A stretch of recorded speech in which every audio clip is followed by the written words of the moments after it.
There are a few reasons why I have not delivered with Instacart in the last couple of months. And part of these reasons are the fact that Instacart shoppers don't talk about these things, and these are the things that have hit a boiling point for me to the point that I don't deliver with Instacart too much anymore. So the first one on the docket is the fact that Instacart gyps you when it comes to your heavy pay. I have talked about this in numerous videos. I have done a tutorial to teach people how to add heavy pay to your grocery order. If you want that, it's linked up right there. But when it comes down to it, Instacart gyps you on heavy pay.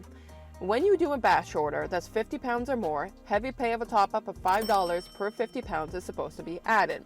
The problem is Instacart does not register it. So what happens is us Instacart shoppers have to contact support to get our heavy pay added to each one of those batches, and I'm sick and tired of it. I am the shopper.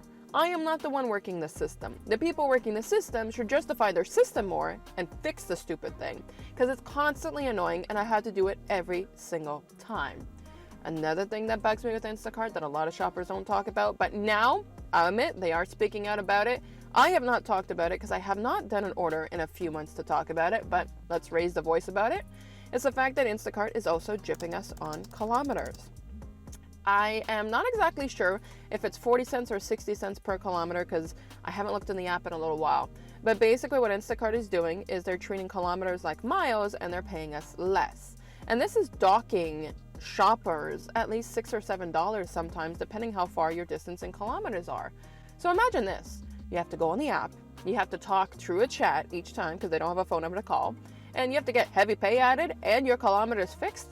It's BS. I'm not going to put up with that. I don't think many people should put up with that, but I understand that Instacart is great for many shoppers and they make some great money. So kudos to you and keep doing what you're doing.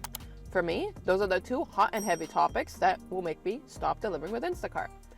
Now, another reason that I'm not delivering as much with Instacart, and to be honest, this could happen with actual food deliveries like Uber Eats or DoorDash or any of that, but it's very common with me when it comes to Instacart orders, is you gotta lift with your legs and not with your back. And many Instacart shoppers don't talk about this. I cannot tell you on a handful of times how many times I have pulled my back out lifting up crates of water or whatever. And it's not the fact that I'm lifting these items. I'm a strong girl, I'm 5'8", I can hold myself up kind of thing. And the thing is that we have a history of, let's say, taking the crates of water out of the car, you put them on the ground, you close the trunk of your car, and then what happens? By default, we bend over to pick up instead of squatting to lift and pick up, and I've thrown my back out a number of times. Now, this has nothing to do with Instacart directly, but why is Instacart impacted? It's because who wouldn't want to order cases and cases of drinks if somebody's delivering it to you? I would. Why? Because I don't have to haul the damn thing. You do. And when it comes down to Instacart orders, I find there's not one Instacart order where I don't get heavy drinks added, and I don't blame customers. That's what they want. That's what they ordered. That's what you're paying for. But is it worth it for the tip in the end for me to be pulling my back out the way that I have? No. I have been out for 6 weeks at one point with my back. I have a lumbar support on my chair because of this, because of my back.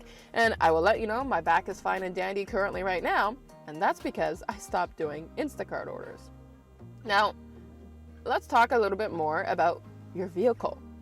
When it comes to doing Instacart orders, I have said this as well before in different videos, it's the bigger car is better for bigger batches.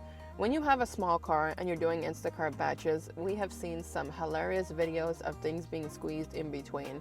And I will not pick a car based on Instacart. Never go out and buy a car that is heavy duty on gas and a bigger vehicle because of the fact that you want to do Instacart. Aim for those smaller cars. They're better for gas and mileage, and they are better for you overall. But sometimes it's hard to squeeze and wedge things into your car as an Instacart shopper when you have a small car. For me, I do have a big car, but why would that stop me from doing Instacart orders? Because it does cost me a lot more gas and mileage to get those orders done because I have a bigger vehicle. But it's something that a lot of shoppers don't talk about, is that the bigger vehicle is better for Instacart orders, but it's horrible on gas. So I don't know where the happy medium is in between those things, but it's true. And the last thing you need to know about being an Instacart shopper that a lot of us do not talk about is, yes, you need to use your thermal bags. I'm sorry, but if you're my Instacart shopper and you take the ice cream that I put in the order and you just throw it in the basket, and you're going to take 45 minutes to complete my order, then you're going to haul it to my place, possibly somebody else's batch at the same time, and my ice cream is melted, I'm going to impact your survey. Why? Because you're not at least trying. A lot of Instacart shoppers do get negative surveys, and it's because they don't use a thermal bag.